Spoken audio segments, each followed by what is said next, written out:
Vertigo is specifically the false sensation of movement. It's this powerful illusion that comes from a glitch, a disturbance in your body's internal balance headquarters, what we call the vestibular system. So, okay, when your world starts spinning like that, it's not just some random thing happening. There is a cause. And for doctors, this kicks off an investigation with two very, very different mean suspects. Okay, let's open our first case file. This is for peripheral vertigo. Our first suspect, the inner ear. Now, that word peripheral is super important here. All it really means is that the problem is happening outside the main command center, outside the brain and spinal cord. So, where's this glitch coming from? Well, it's in the body's incredibly fancy motion-sensing hardware. We're talking about the tiny little canals deep inside your inner ear and the vestibular nerve, which is kind of like the USB cable that sends all that data straight to your brain. So how does this hardware actually fail?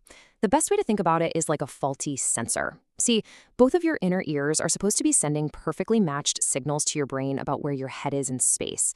But with peripheral vertigo, one side goes rogue. It sends a bad signal. Your brain gets this totally conflicting data from the left and right sides, and it just gets confused. It interprets that mismatch as movement, and bam, that's where that intense spinning sensation comes from. And this faulty signal, it leaves a very specific set of clues for us to follow. First off, this start is usually super sudden and jarring. The spinning itself is often really, really intense. And since the inner ear also handles hearing, you might get some auditory stuff too, like ringing or even some hearing loss. But here's the kicker. Your brain is smart. It starts to figure things out and adapt. So the nystagmus, that's an involuntary eye movement doctors look for, is fatigable. That just means it gets better. It lessens over time as the brain compensates. All right, on to our second case file. Central vertigo. Now with this one, the suspect isn't the inner ear, it's the brain itself. The problem isn't out there with the sensors, it's right inside the central command center. Yep, the problem starts in the central nervous system. We're talking about the parts of the brain that are meant to process all of those balance signals, the brainstem and the cerebellum. Think of these as these super powerful processors that are supposed to make sense of all the data your body is feeding them. And the way this goes wrong is totally different. The inner ears are sensors. They're sending in perfect, accurate data. But the brain, it just can't process it correctly. It's exactly like feeding good data into corrupted software. The problem is not the input, it's the interpretation. And as you'd expect, this corrupted software gives us a whole different set of clues. The spinning feeling, the vertigo itself might actually be kind of mild, but the feeling of imbalance, like you just can't coordinate your movements, that can be severe. You might also see other neurological problems pop up. And here's a huge difference. The brain can't adapt to this. That eye movement, the nystagmus, it's non-fatigable. It's persistent, it just keeps going. And sometimes it can even be vertical, up and down, which is a major red flag for doctors. Okay, so we've got our two suspects fully profiled. Now it's time for the police lineup.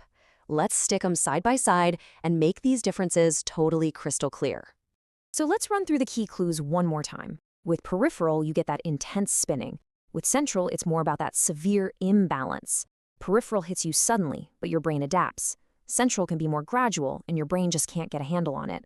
And finally, you look for hearing issues with peripheral versus broader neurological problems with central. See the difference? Really, it all boils down to this one simple idea.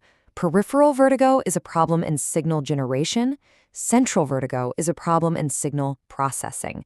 It's the faulty sensor versus the corrupted software. If you remember one thing, remember that.